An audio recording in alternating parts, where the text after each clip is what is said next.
Ora viva! Saudações a todos de acordo à hora do dia. Estamos aqui mais uma vez para uma abordagem bíblica. Estamos no programa Viva Cristo, do canal Quinta do Refrigério. Seja bem-vindo e Deus abençoe você. Bom, hoje estamos com o nosso querido irmão cooperador Marcelo Marinho, nosso estúdio, não é, para falarmos da palavra de Deus. A nossa abordagem hoje está virada nas Escrituras Sagradas, em Marcos capítulo 16, versículo 16. Nosso querido irmão vai fazer uma explanação a respeito deste versículo. Antes da sessão de Cristo, não é? Cristo deixou aí uma palavra aos discípulos e queremos entender o que isso significa, qual é a verdadeira interpretação desta palavra. Vamos à Bíblia Sagrada. O que diz a palavra então? Marcos capítulo 16, versículo 16. Diz assim: quem crer e for batizado será salvo. Quem, porém, não crer será condenado. O que Cristo quis dizer com essa palavra? Irmão Marcelo, é consigo. Muito boa noite. Paz e graça da parte de Deus aos santos.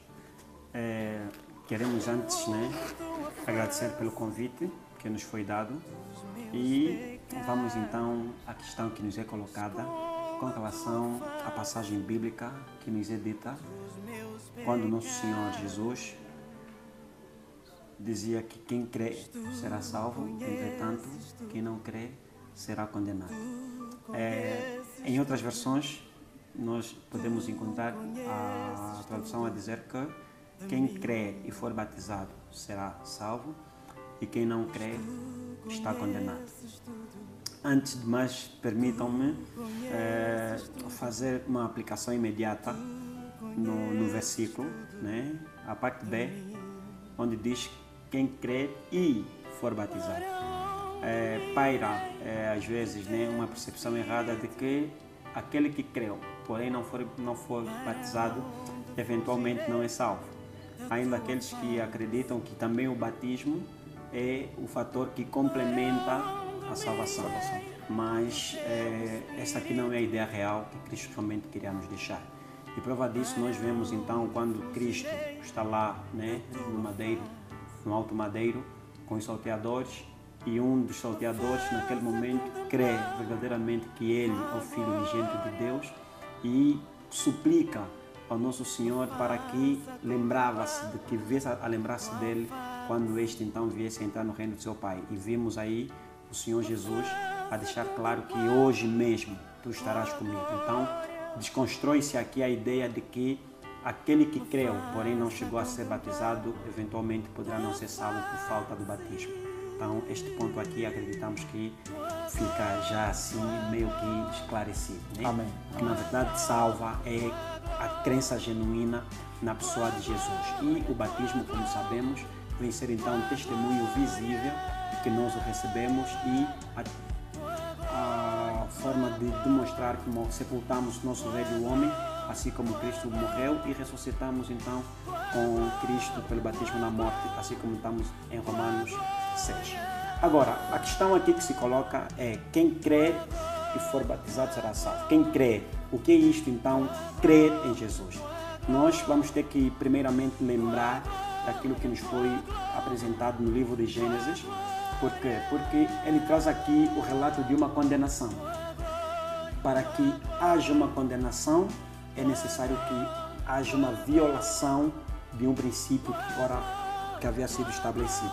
Então nós vamos ter que recorrer em Gênesis, onde vemos a primeira criatura a ser feita pelo nosso Deus na pessoa de Adão e Eva, e foi dado a estes a recomendação para que não viessem então a comer da árvore do conhecimento do bem e do mal, pois no dia em que estes viessem a comer, certamente morreriam. A Bíblia aqui nos mostra que estes homens acabaram comendo esta árvore e, consequentemente, então, Paulo vem nos dar luzes em Romanos 5, 12, que por um homem entrou pecado no mundo e pelo pecado a morte, por isso que todos pecaram. E ainda em Romanos mesmo, no capítulo 3, no verso 23, também nos é apresentado que toda a humanidade pecou e está separada da glória de Deus. Então, Jesus deixa aqui claro de que a punição que ele se refere, que quem nele não crê está condenado, é resultante do ato praticado pelo nosso pai Adão, de modo que toda a humanidade acaba herdando a natureza pecaminosa.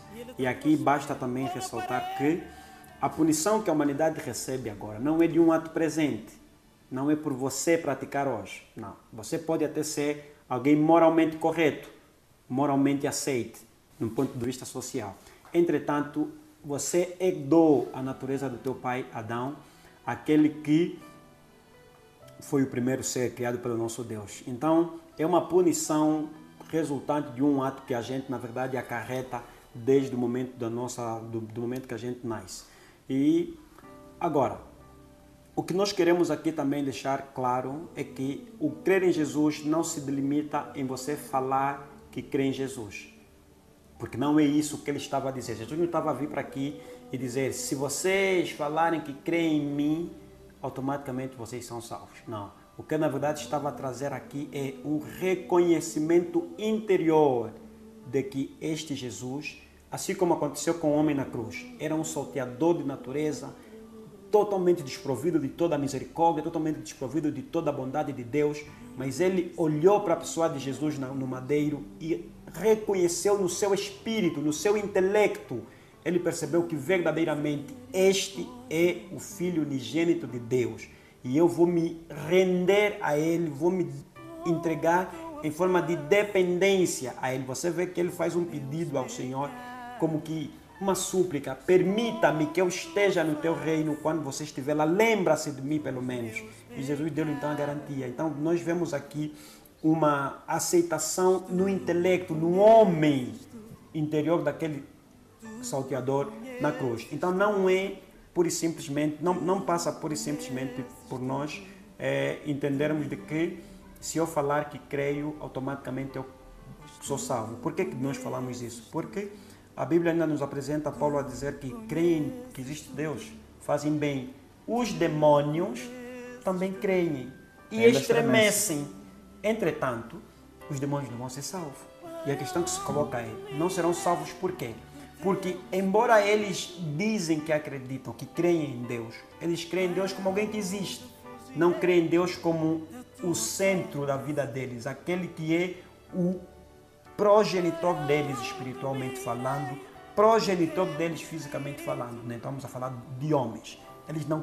Os demônios não creem nisso, eles creem, tá bom, existe, mas os atos que eles praticam são contrários aos atos que refletem o caráter de Deus. E vamos buscar aqui a figura do caráter de Deus, porque na verdade o crer em Deus se resume na formatação de um caráter semelhante ao caráter de Deus.